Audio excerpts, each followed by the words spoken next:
Salut à tous et bienvenue sur Esprit Enrichi. S'il y a une personne dans ton entourage qui commence à s'éloigner de toi et à t'ignorer, reste avec moi dans cette vidéo car je vais partager 7 stratégies stoïciennes efficaces pour gérer cette situation. Avant de continuer, si tu ne t'es pas encore abonné à ma chaîne YouTube, je t'invite à le faire dès maintenant. En t'abonnant, tu seras informé de toutes les nouvelles vidéos que je publie, ce qui te permettra de ne manquer aucun contenu précieux. Ensemble, reprenons notre pouvoir personnel et maîtrisons cette situation une bonne fois pour toutes. Maintenant, plongeons dans le sujet fascinant du jour. Je sais que cette situation est arrivée à beaucoup de gens, et cela m'est également arrivé il y a quelque temps. C'était une source de souffrance, cependant. La philosophie stoïcienne nous enseigne que la douleur est une partie inévitable de la vie, et que nous devons y faire face avec courage et résilience. C'est pourquoi je t'encourage à rester jusqu'à la fin, car les 7 conseils que je vais te donner t'aideront à gérer cette situation de manière équilibrée et à renverser la situation en ta faveur. J'espère que tu vas bien et que tu cultives des pensées positives, que tu te concentres sur ce que tu veux vraiment dans la vie et que tu laisses partir ce que tu ne veux pas. Les stoïciens insistent sur l'importance de concentrer notre énergie sur ce que nous pouvons contrôler et d'accepter calmement ce que nous ne pouvons pas changer. Il est essentiel que tu t'aimes de plus en plus chaque jour, car c'est la clé pour ne pas ressentir le besoin des autres. C'est lorsque tu n'en as pas besoin que tu commences à attirer et que tu deviens plus magnétique. Quand je dis que quelqu'un s'éloigne ou t'ignore, je ne parle pas d'une relation qui est déjà complètement terminée. Si une personne a décidé de quitter ta vie, laisse-la partir, ouvre les portes et permets-lui de s'en aller sans supplier. Ce que je veux aborder ici, c'est quand tu es dans une relation qui a encore du potentiel, mais que tu remarques que l'autre personne change, qu'elle n'est plus avec toi de la même manière qu'au début. Il se peut que cette personne s'éloigne ou même t'ignore. À ce stade, je t'invite à réfléchir si cet éloignement est lié à un changement d'attitude. Je le dis par expérience personnelle et parce que c'est prouvé. Quand tu cesses d'être toi-même, la dynamique change. Souviens-toi de comment tu étais avant de rencontrer cette personne. Tu avais tes hobbies, tes rêves, et tu prenais soin de toi. Quelque chose a-t-il changé en toi lorsque tu es tombé amoureux? As-tu changé ton comportement? Quand on tombe amoureux, il est courant de penser qu'en donnant beaucoup et en étant constamment attentif à l'autre personne, on la fera nous aimer davantage et rester avec nous pour toujours. Cependant, tu t'es probablement déjà rendu compte que cela ne fonctionne pas de cette manière. En fait, c'est souvent le contraire qui se produit. Quand tu donnes trop, l'autre personne commence à perdre de l'intérêt petit à petit et peut même t'ignorer. Cette même personne qui était très attentive avec toi lorsque tu étais encore concentré sur toi-même commence à s'éloigner. Alors que peux-tu faire pour inverser cette situation et faire en sorte que cette personne recommence à s'intéresser à toi et ressente à nouveau ce magnétisme? Voici 3 choses qui peuvent t'aider. La première est de ne pas montrer de besoin. Si tu remarques que la personne ne te prête plus la même attention qu'avant, ne te répond pas autant, ou même t'ignore, évite de te plaindre. Ne lui envoie pas de message, ni ne fais d'appel pour dire des choses comme « Tu ne m'as pas répondu, tu m'as laissé dans le vide, que se passe-t-il » Ne montre pas que tu t'en soucies trop. Si tu fais cela, l'autre personne remarquera ton désespoir et ta frustration, ce qui pourrait la repousser encore plus. Ce que tu dois faire, c'est agir comme si cela ne t'affectait pas. Je sais que cela peut être compliqué quand tu aimes quelqu'un, mais tu dois montrer que tu es heureux, avec ou sans cette personne. Ton bonheur ne peut pas dépendre de la présence de quelqu'un d'autre dans ta vie. Concentre-toi sur tes propres rêves et objectifs et montre que tu peux avancer indépendamment de ce que fait l'autre personne. Si tu permets à ton bonheur de dépendre entièrement de quelqu'un, tu lui donnes un immense pouvoir sur toi, ce qui peut conduire à de la manipulation. Quand une personne commence à s'éloigner, c'est parce que tu t'es aussi éloigné de toi-même. Tu as perdu ce magnétisme parce que tu as mis de côté tes propres intérêts et t'es concentré uniquement sur ton partenaire. Qu'en est-il de tes hobbies? Si tu aimais faire du sport, continue à le faire. Si tu aimais sortir avec des amis ou passer du temps en famille, assure-toi de le faire. Tu ne peux pas faire de ta vie un monde qui tourne autour d'une seule personne. La clé est de ne pas paraître avoir besoin. Tu dois rester heureux avec ou sans cette personne, même si elle te tient à cœur. Tu dois montrer que tu peux continuer à vivre pleinement. Ensuite, lorsque l'autre personne réalise que tu ne te plains pas, ne crée pas de drame, elle commence à se demander ce qui se passe. Elle pensera « Il semble qu'il ne se soucie pas que je parte et qu'il continue sa vie aussi heureux. » Mais même si cela te dérange intérieurement, tu montres que cette personne n'a pas de contrôle sur toi. Le contrôle est avec toi. Quand il voit que tu continues à avancer, à mieux prendre soin de toi, que tu deviens plus attirant et que tu maintiens ta propre vie, c'est là qu'il recommence à s'intéresser à toi. La situation change et c'est l'autre personne qui commence à te chercher. Qu'en est-il de ces drames du type « Pourquoi tu ne m'as pas écrit ? Zrenia, tu m'as laissé dans le vide. Je t'ai écrit plusieurs fois et tu n'as même pas lu. Maintenant, il n'existe plus parce que tu as ta propre vie et des choses à faire. De plus, quand il t'envoie un message, ne te précipite pas pour répondre. Si tu le fais, tu montreras du désespoir et un besoin, comme si tu attendais près du téléphone pour répondre rapidement et exprimer tes sentiments. Ne montre pas que tu dépends de ce message pour être heureux. Quand tu ne montres pas de besoin, la relation devient plus équilibrée. Si l'autre personne sent que tu es toujours disponible et attentif, elle perd de l'intérêt parce qu'elle ne ressent pas la même attraction. Ne lui donne pas ce pouvoir.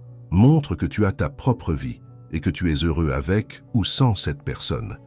Le deuxième point est de ne pas toujours être attentif à la personne que tu aimes. Je comprends qu'au début c'est difficile, parce que quand quelqu'un compte pour toi, tu veux passer le plus de temps possible avec cette personne. Mais comment éviter de paraître avoir besoin et ne pas lui accorder autant d'attention? Pour cela, tu dois avoir tes propres activités et te concentrer sur ta vie. Concentre-toi sur ce que tu faisais avant cette relation. Tu ne peux pas attendre que le téléphone sonne constamment ou raconter à cette personne chaque détail de ta vie. Rappelle-toi que ton partenaire n'est pas ton agenda personnel, ni ton journal intime. Tu ne peux pas continuer à dire ce que tu fais à chaque instant. Je me suis réveillé, je vais ici, je reviens de là-bas, maintenant je vais là-bas. Si tu fais cela, l'autre personne ne ressentira pas le besoin de te demander comment tu vas ou ce que tu as fait. En tout racontant, tu ne laisses pas de place à la curiosité et à l'intérêt. Si cette personne ne t'écrit pas, ne désespère pas et ne deviens pas détective en parcourant ses réseaux sociaux pour voir si elle est en ligne, à qui elle écrit ou à qui elle a donné un like. Cela crée une relation de dépendance et l'autre personne le remarque. Elle verra que tu n'es pas heureux sans elle et qu'elle peut faire ce qu'elle veut avec toi, ce qui diminue ton attrait. Ton monde ne peut pas tourner autour du monde de ton partenaire. Ne renonce pas à tes hobbies pour t'adapter à lui, ni à tes amis pour t'intégrer dans son groupe. Penser que cette personne ne s'éloignera pas est une erreur. En le faisant, tu te nies toi-même en tant que personne et tu perds tout ton magnétisme. Avant de te demander pourquoi l'attitude de ton partenaire a changé envers toi, demande-toi si tu as changé ton attitude envers elle. Es-tu la même personne que tu étais au début ou es-tu devenu quelqu'un de différent? Quand tu cesses d'être aussi attentif et que tu te concentres sur toi-même, tu redeviens magnétique. C'est pourquoi il est crucial d'avoir un objectif, un rêve dans la vie. Que veux-tu accomplir? Si tu cherches du travail, consacre-toi à cela.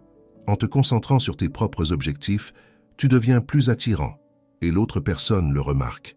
Elle voit en toi quelqu'un avec son propre monde, avec des hobbies propres. Il est vital que tu puisses profiter d'une promenade à la campagne, d'un film, d'un repas ou de toute activité sans que ton bonheur dépende de ton partenaire.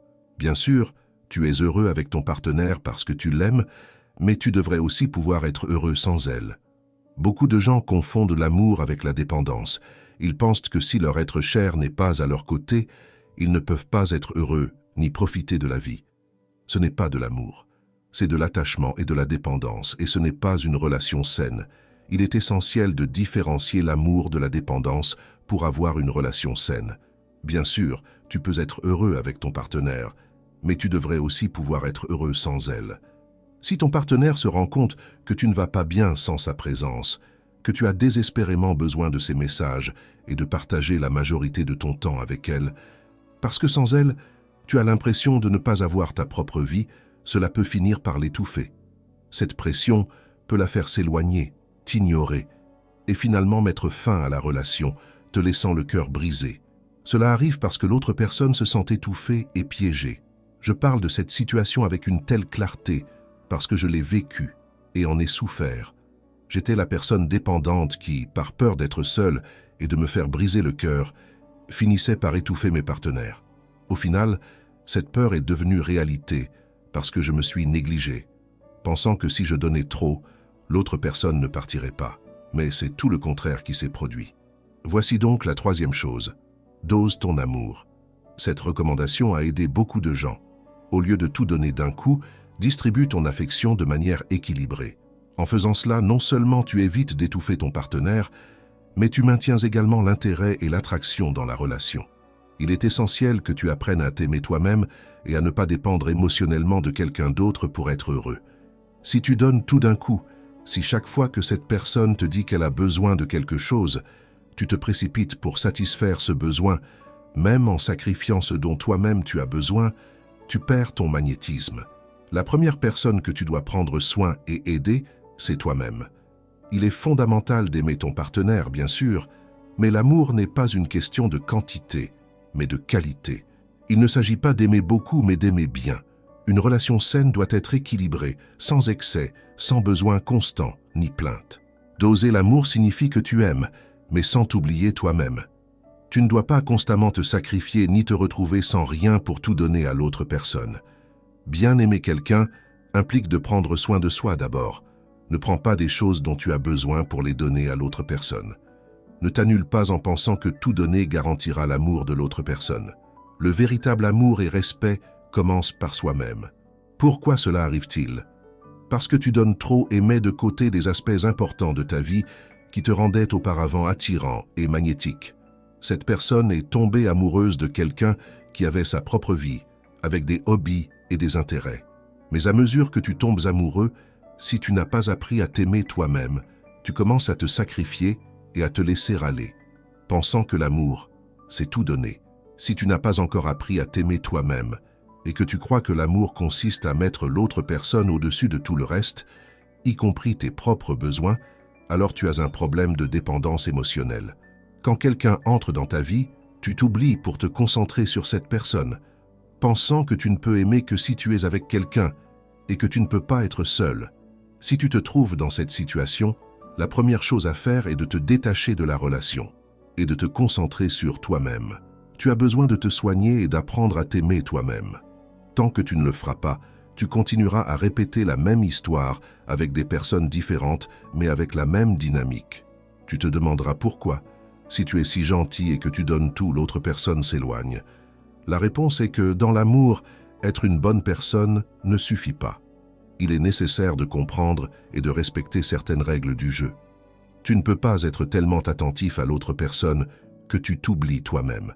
Tu ne peux pas renoncer à tout sans réserve et tu ne peux pas ressentir un besoin de l'autre personne car ces trois choses tuent ton magnétisme. Au final, l'autre personne s'éloigne et tu te retrouves avec l'estime de soi détruite. Il est fondamental de trouver un équilibre et de se rappeler que ton bonheur et ton bien-être sont tout aussi importants. Conserve tes intérêts et tes hobbies et ne sacrifie pas ton identité pour personne. Aimer bien signifie aussi s'aimer soi-même. Cela se produit lorsque les gens ont encore un vide intérieur et des blessures émotionnelles qu'ils traînent depuis l'enfance. Ils pensent qu'ils ne peuvent ressentir de l'amour qu'à côté de quelqu'un et que pour ne pas perdre cette personne, ils doivent tout donner en se sacrifiant eux-mêmes. Mais ce n'est pas de l'amour sain. Ce n'est pas une question de quantité mais de qualité. Il y a quelques années, j'ai moi-même traversé cela. Je n'allais pas bien. J'ai beaucoup souffert dans mes relations. Aujourd'hui, je suis ici parce que j'ai pu me guérir, parce que j'ai pu me sauver d'abord et trouver la paix et l'amour sans avoir besoin d'avoir quelqu'un à mes côtés. C'est ce que je veux que tu réalises. Quand tu récupères ton pouvoir, personne ne peut te manipuler ni te blesser. Ton bonheur ne dépend plus du fait que quelqu'un t'écrive ou non. La personne qui se soucie vraiment de toi te cherchera, et si elle ne s'en soucie pas, elle ne t'écrira pas. Mais tu ne supplieras pas, ni ne te plaindras. Tu ouvriras les portes et laisseras partir cette personne, parce que lorsque quelqu'un se soucie de toi, c'est évident. Et quand ce n'est pas le cas, c'est encore plus évident. La clé est de guérir ton propre vide, d'apprendre à t'aimer toi-même en premier. Ce n'est qu'ainsi que tu pourras avoir des relations saines et équilibrées, où l'amour est authentique et ne se base pas sur la dépendance émotionnelle. Il y a un an, ma dépendance émotionnelle envers les autres était si intense que j'ai même donné mon téléphone portable à un ami pendant un week-end. Je lui ai dit de le garder parce que je ne pouvais pas supporter d'être constamment attentif à un appel ou un message. Cela me rendait malade. Par conséquent, les personnes qui sont encore dépendantes émotionnellement et ne savent pas comment s'aimer elles-mêmes ont tendance à vivre collées à leur téléphone, attendant constamment la validation des autres. J'ai donné mon téléphone à mon ami et je me suis senti très mal, extrêmement mal, mais cela n'a rien résolu. Cette stratégie n'a pas fonctionné parce que les blessures émotionnelles doivent être travaillées de l'intérieur. Il ne s'agit pas seulement de déconnecter du téléphone pendant quelques jours et d'éviter le contact avec ton partenaire.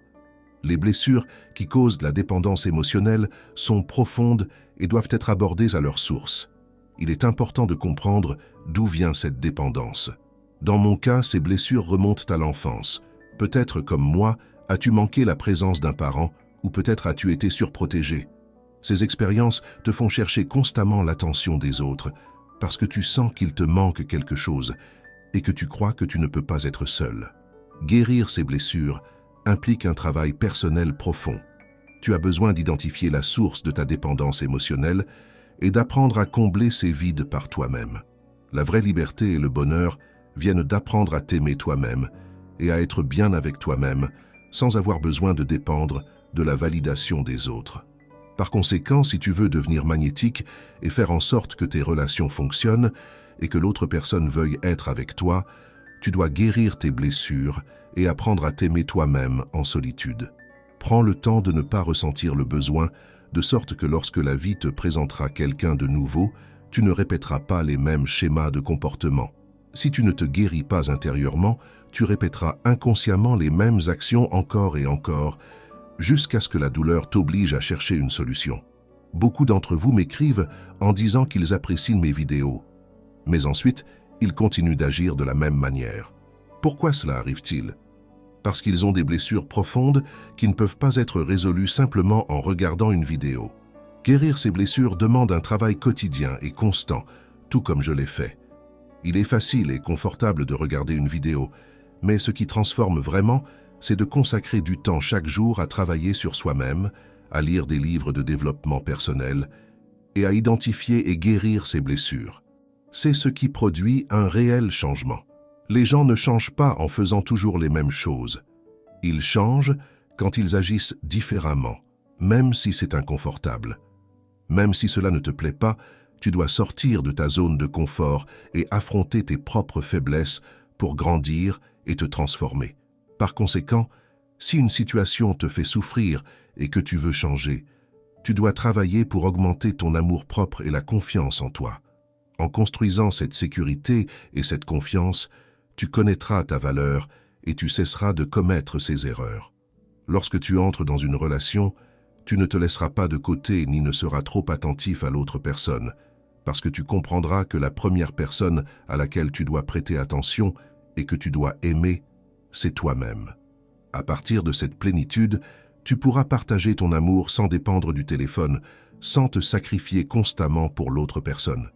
Il est crucial que tu maintiennes ton propre monde, tes objectifs et tes hobbies, sans faire en sorte que tout tourne autour de la personne que tu aimes. C'est ce qui maintient ton magnétisme. C'est pour cette même raison que ton partenaire s'éloigne et commence à t'ignorer, parce que tu cesses d'être toi-même en essayant de t'adapter et de plaire à l'autre personne. Garde ton identité, tes intérêts et ta propre vie, et à partir de là, tu pourras avoir une relation plus saine et équilibrée. Maintenant, quand l'autre personne se rend compte que tu ne te plains pas, que tu ne crées pas de drame, elle commence à se demander ce qui se passe. Elle pensera « Il semble qu'il ne se soucie pas que je m'éloigne, il est toujours heureux ». Même si cela te dérange intérieurement, tu montres que cette personne n'a pas de contrôle sur toi. Le contrôle est avec toi.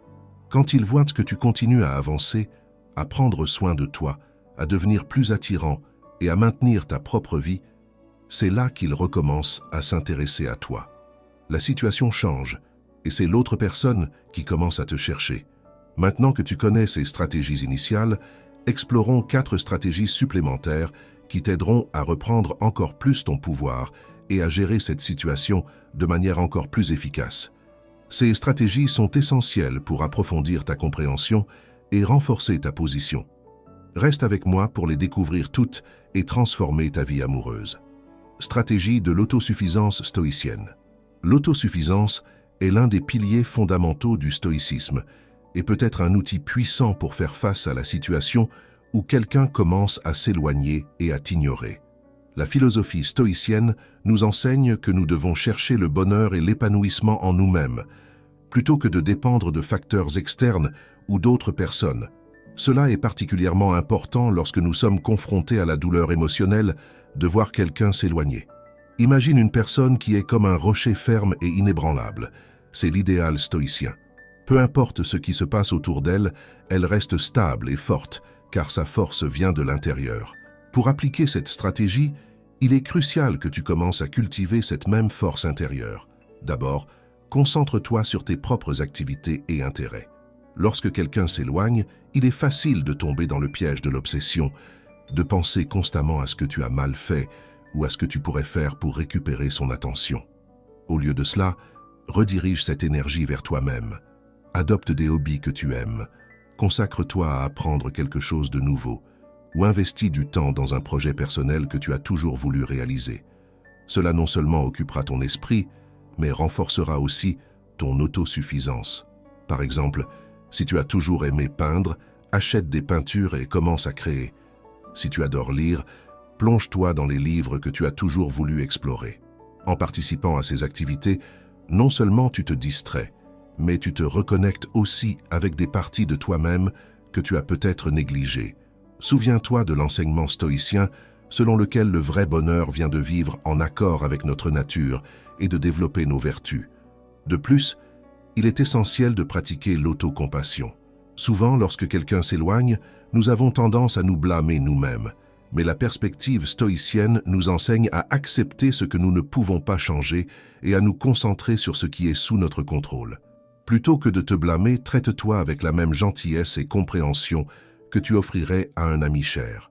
Reconnais tes sentiments, mais ne laisse pas ces derniers définir qui tu es. Pour l'illustrer, imagine que tu es un guerrier dans une bataille. Un stoïcien ne regrette pas les flèches qui l'atteignent, mais se concentre sur la manière de se protéger et de combattre du mieux qu'il peut. De même, lorsqu'il s'agit de douleurs émotionnelles, reconnais les coups, mais reste ferme dans ta quête d'autosuffisance et de croissance personnelle. Une autre partie vitale de l'autosuffisance stoïcienne est la pratique de la méditation et de la réflexion. Prends un temps quotidien pour méditer sur tes pensées et émotions. Cela peut se faire de manière simple, comme s'asseoir dans un endroit calme, fermer les yeux et se concentrer sur la respiration. Permets à tes pensées d'aller et venir sans les juger. La pratique régulière de la méditation peut t'aider à développer un esprit plus calme et résistant, capable de mieux gérer le stress et l'anxiété causés par l'éloignement de quelqu'un. En plus de la méditation, tiens un journal dans lequel tu peux réfléchir à tes expériences et émotions. Écris ce que tu ressens, ce que tu as appris ce jour-là, et comment tu comptes appliquer les principes stoïciens pour améliorer ta vie. Cette pratique aide non seulement à clarifier tes pensées, mais sert aussi de rappel constant de ton progrès et de ta croissance. Enfin, souviens-toi que l'autosuffisance ne signifie pas l'isolement. Il est important de cultiver des relations saines et significatives avec les autres, mais ces relations doivent être basées sur le respect et le soutien mutuel, et non sur la dépendance émotionnelle. Entoure-toi de personnes qui te valorisent et t'encouragent à être la meilleure version de toi-même. Cela crée un réseau de soutien qui renforce ton autosuffisance. En mettant en œuvre cette stratégie, tu commenceras à remarquer un changement significatif dans la façon dont tu te sens par rapport à la personne qui s'éloigne. Au lieu de te sentir désespéré ou impuissant, tu ressentiras un renouveau de contrôle et de confiance en toi. Cela, à son tour, peut amener l'autre personne à te voir sous un jour nouveau et plus attrayant, car rien n'est plus attirant que quelqu'un qui est vraiment autosuffisant et heureux par lui-même. En résumé, l'autosuffisance stoïcienne est une pratique continue d'autonomisation intérieure, d'autocompassion et de concentration sur ses propres vertus et intérêts. En adoptant cette approche, non seulement tu affrontes mieux la situation actuelle, mais tu te prépares aussi à affronter tout défi futur avec résilience et équilibre. Stratégie de contrôle des émotions. Contrôler les émotions est un principe central du stoïcisme et peut être extrêmement efficace lorsque quelqu'un commence à s'éloigner et à t'ignorer. Les stoïciens croient que ce ne sont pas les événements en eux-mêmes qui nous perturbent, mais l'interprétation que nous en donnons. Par conséquent, la manière dont tu gères tes émotions peut transformer complètement la situation. Lorsque quelqu'un s'éloigne, il est naturel de ressentir une tempête d'émotions. Tristesse, colère, frustration. La première étape pour contrôler ces émotions est de les reconnaître sans se laisser submerger par elles. Imagine que tes émotions sont comme des nuages qui traversent le ciel. Elles sont là, mais tu n'as pas à t'y accrocher. Laisse-les passer et observe-les avec un esprit calme et détaché. Cela ne signifie pas que tu dois réprimer tes émotions, mais plutôt les aborder avec une attitude d'acceptation et de compréhension. Par exemple, si tu te sens triste parce que la personne qui compte pour toi s'éloigne, reconnais cette tristesse. Dis-toi, je me sens triste parce que cette personne s'est éloignée. Le simple fait de reconnaître l'émotion peut alléger une partie de son poids. Ensuite, demande-toi, cette émotion m'aide-t-elle ou me fait-elle du mal? La tristesse peut être une réponse naturelle, mais elle n'a pas à définir tes actions ou ton bien-être. Un exercice pratique pour t'aider à contrôler tes émotions est la technique de la pause. Lorsque tu sens qu'une émotion forte surgit, arrête-toi un instant, respire profondément et compte jusqu'à 10. Cette brève pause peut te donner le temps nécessaire pour ne pas réagir impulsivement et choisir une réponse plus réfléchie. Par exemple, au lieu d'envoyer un message impulsif demandant pourquoi la personne s'éloigne, utilise ce temps pour réfléchir et décider si cela en vaut vraiment la peine. Les stoïciens pratiquaient également ce qu'ils appelaient la premeditatio malorum, qui consiste à imaginer les adversités possibles et à s'y préparer mentalement. En anticipant que quelqu'un peut s'éloigner ou que tu pourrais être confronté à des rejets, tu deviens plus résilient lorsque ces situations se produisent réellement. Il ne s'agit pas de pessimisme, mais de se préparer à affronter la vie avec plus de sérénité et moins de surprises désagréables. De plus, le stoïcisme nous enseigne à nous concentrer sur ce qui est sous notre contrôle et à accepter ce qui ne l'est pas. Tu ne peux pas contrôler les actions ou les sentiments de l'autre personne, mais tu peux contrôler la manière dont tu réagis à ces derniers. Plutôt que de te préoccuper constamment de savoir pourquoi la personne s'éloigne, concentre-toi sur la manière dont tu peux améliorer ton propre bien-être. Cela peut inclure du temps consacré à des soins personnels, comme l'exercice physique, la méditation, ou des activités qui te procurent de la joie. Pour illustrer cela avec un exemple pratique, imagine que tu es dans un parc profitant d'une journée ensoleillée. Soudain, il commence à pleuvoir. Tu peux te sentir contrarié et frustré par le changement de temps, ou accepter la situation et chercher un abri, peut-être même en profitant de l'occasion pour écouter le son relaxant de la pluie.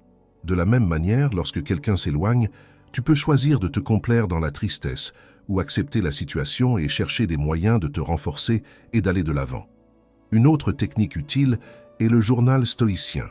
Écrire sur tes émotions peut être une manière puissante de les traiter et de mieux les comprendre. Écris ce que tu ressens, pourquoi tu le ressens et comment tu aimerais répondre à ces émotions. Souvent, en mettant des mots sur les sentiments, ils perdent une partie de leur pouvoir sur nous. De plus, revoir ces notes plus tard peut t'aider à voir ton progrès au fil du temps. Les stoïciens ont également souligné l'importance de garder la perspective. Demande-toi, cela aura-t-il encore de l'importance dans 1 an, dans 5 ans? Nous accordons souvent trop d'importance à des situations qui, à long terme, auront peu d'impact sur nos vies.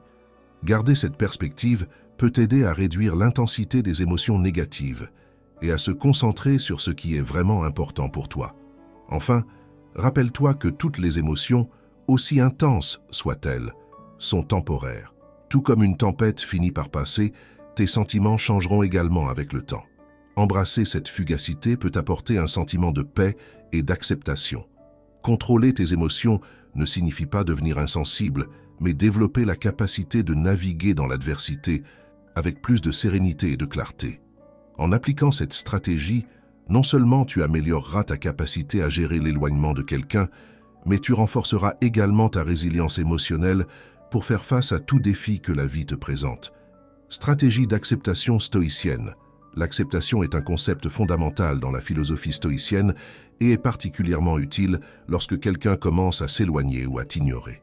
Les stoïciens croient que nous devons accepter la vie telle qu'elle est, sans résistance ni colère, en nous concentrant sur ce qui est sous notre contrôle et en laissant aller ce que nous ne pouvons pas changer.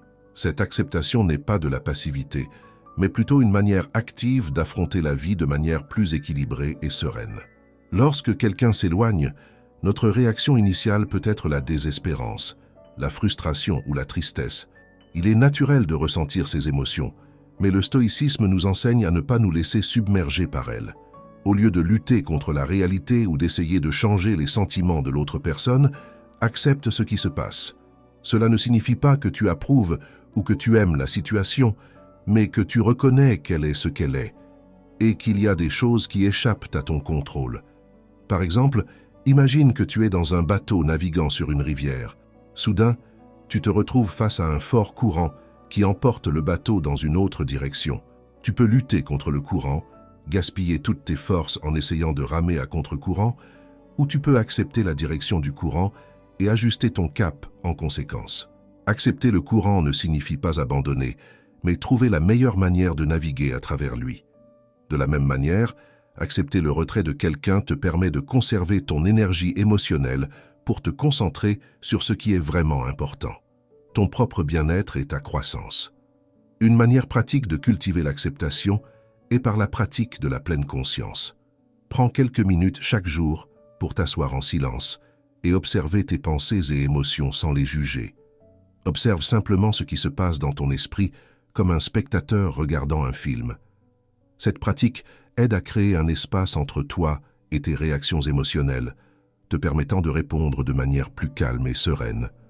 De plus, l'acceptation stoïcienne implique de reconnaître que la souffrance fait partie de la vie. Nous allons tous faire face à des défis et des pertes, et résister à cette réalité ne fait qu'augmenter notre souffrance. Les stoïciens nous rappellent que nous devons affronter la douleur avec courage et dignité, en comprenant que c'est une opportunité de croissance et de renforcement. Lorsque quelqu'un s'éloigne, considère cela comme une opportunité de pratiquer la résilience et de développer un esprit plus fort et plus sage. Pour illustrer cela, imagine un athlète qui se blesse. La douleur et la récupération sont inévitables, mais la manière dont l'athlète gère cette situation peut faire toute la différence. S'il se plaint constamment de sa blessure, sa souffrance augmentera. Mais s'il accepte la blessure comme faisant partie du processus et se concentre sur sa récupération et son renforcement, il peut en ressortir encore plus fort. De la même manière, accepter le retrait de quelqu'un peut être vu comme une opportunité de renforcer son propre caractère et sa résilience. Une autre technique importante est de réévaluer tes attentes. Souvent, notre souffrance provient d'attentes non satisfaites. Nous attendons que les gens agissent d'une certaine manière ou que les relations soient permanentes. Les stoïciens nous enseignent à ajuster nos attentes pour qu'elles soient plus réalistes, en reconnaissant que les gens ont leur propre motivation et que nous ne pouvons pas contrôler leurs actions. En réduisant tes attentes concernant le comportement des autres, tu diminues le potentiel de déception et de souffrance. Un exercice utile est la visualisation négative, une pratique stoïcienne dans laquelle tu imagines perdre les choses ou les personnes qui sont importantes pour toi. Cela ne vise pas à induire de la tristesse, mais à apprécier davantage ce que tu as maintenant et à préparer ton esprit à d'éventuelles pertes. Par exemple, en imaginant qu'une personne importante dans ta vie pourrait s'éloigner, tu apprends à valoriser davantage le temps que tu passes avec elle et à ne pas t'attacher excessivement à cette relation. Enfin, souviens-toi qu'accepter ne signifie pas que tu ne peux pas agir.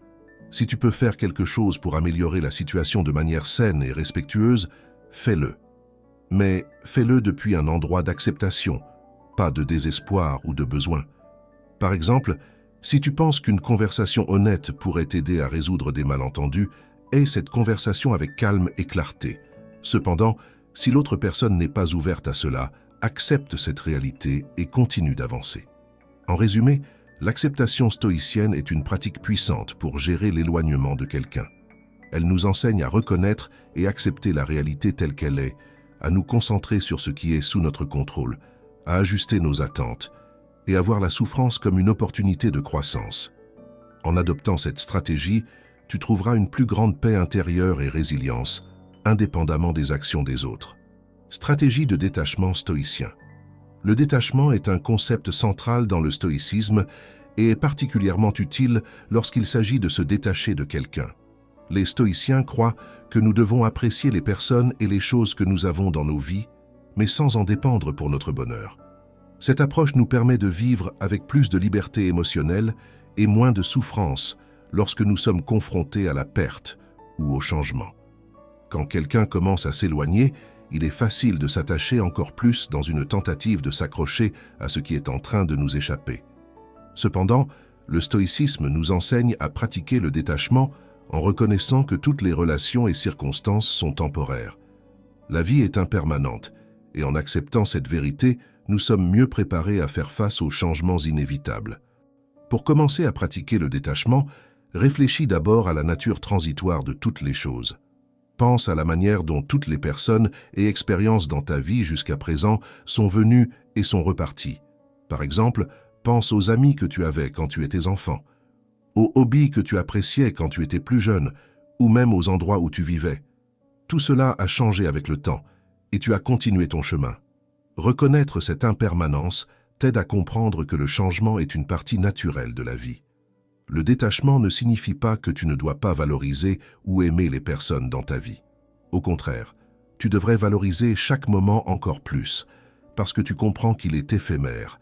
Les stoïciens recommandent de vivre chaque jour comme si c'était le dernier, en appréciant pleinement nos expériences sans s'y attacher. Cela peut être illustré par le philosophe stoïcien Épictète, qui suggérait que nous devrions embrasser nos enfants le soir, en étant conscients qu'ils sont mortels et pourraient ne pas être avec nous pour toujours. Bien que cela puisse sembler sombre, cela intensifie en réalité la valeur de chaque moment passé ensemble. Pour appliquer le détachement dans le contexte de quelqu'un qui s'éloigne, commence par te concentrer sur toi-même et sur ce que tu peux contrôler. Implique-toi dans des activités qui te procurent de la joie et de la croissance personnelle. Par exemple, si tu aimes lire, plonge-toi dans des livres qui élargissent tes connaissances et t'inspirent. Si tu aimes le sport, profite de ce temps pour améliorer ta santé et ton bien-être. En investissant en toi-même, tu réduis ta dépendance émotionnelle à l'égard de l'autre personne. Une autre pratique importante est la méditation sur la mort, ou memento mori, qui nous rappelle que notre propre vie est finie. En contemplant notre existence terrestre, nous réalisons que nous ne devrions pas gaspiller notre temps et notre énergie à nous inquiéter de choses que nous ne pouvons pas contrôler. Cela nous encourage à vivre plus pleinement et à laisser de côté ce qui nous retient. Par exemple, lorsque nous réalisons que notre temps est limité, nous pouvons décider de ne pas gaspiller plus d'énergie à essayer de récupérer quelqu'un qui s'est éloigné, mais plutôt de nous concentrer sur la création d'une vie riche et significative pour nous-mêmes. En outre, pratique la gratitude pour ce que tu as maintenant. La gratitude est un puissant outil stoïcien pour le détachement, car elle nous aide à valoriser le présent sans nous accrocher à l'avenir. Fais un effort conscient pour reconnaître et être reconnaissant pour les bonnes choses de ta vie, même les plus simples. Cela peut inclure la santé, les amis, un travail que tu apprécies, ou même simplement le fait d'avoir un endroit confortable pour vivre. Lorsque nous sommes reconnaissants, nous réalisons que nous avons déjà beaucoup de raisons d'être heureux et que nous n'avons pas besoin de dépendre de quelqu'un d'autre pour notre satisfaction. Il est également utile de redéfinir tes objectifs et tes valeurs. Les stoïciens croient que nous devons vivre en accord avec nos principes et vertus, plutôt que de chercher l'approbation ou l'amour des autres. Identifie ce qui est vraiment important pour toi, comme l'intégrité, la sagesse, le courage et la justice, et aligne tes actions sur ces valeurs. En vivant selon tes propres principes, tu es moins affecté par les actions et opinions des autres. Un exemple pratique est celui d'un musicien qui adore jouer de son instrument. Peut-être a-t-il commencé à jouer pour impressionner les autres, mais en adoptant une perspective stoïcienne, il joue parce qu'il aime la musique et veut améliorer ses compétences. Sa satisfaction vient de l'acte même de jouer, et non de l'approbation extérieure. De la même manière, trouve de la satisfaction dans tes actions et dans l'accomplissement de tes propres valeurs, indépendamment de la présence ou de l'absence d'une personne spécifique dans ta vie. Enfin, souviens-toi que le détachement n'est pas de l'indifférence. Tu peux continuer à te soucier des personnes et ressentir des émotions, mais sans devenir dépendant d'elles. Le détachement stoïcien consiste à maintenir un équilibre sain dans lequel tu apprécies les liens que tu as, mais tu ne permets pas que ton bonheur en dépende. Il s'agit de trouver la paix intérieure et la résilience pour faire face aux changements inévitables de la vie. En résumé, le détachement stoïcien est une pratique continue de reconnaissance de l'impermanence, de valorisation du présent, d'investissement en soi et d'alignement avec ses valeurs. En adoptant cette stratégie, tu ne fais pas que surmonter l'éloignement de quelqu'un, tu renforces également ton indépendance émotionnelle et ta résilience pour affronter les défis futurs. Si tu es arrivé jusqu'ici, tu es un grand stoïcien de la vie moderne. Alors je veux savoir exactement qui étaient ces stoïciens. Écris dans les commentaires le legs stoïcien, c'est notre code secret pour reconnaître qui était résilient. Prenez soin de vous et à bientôt.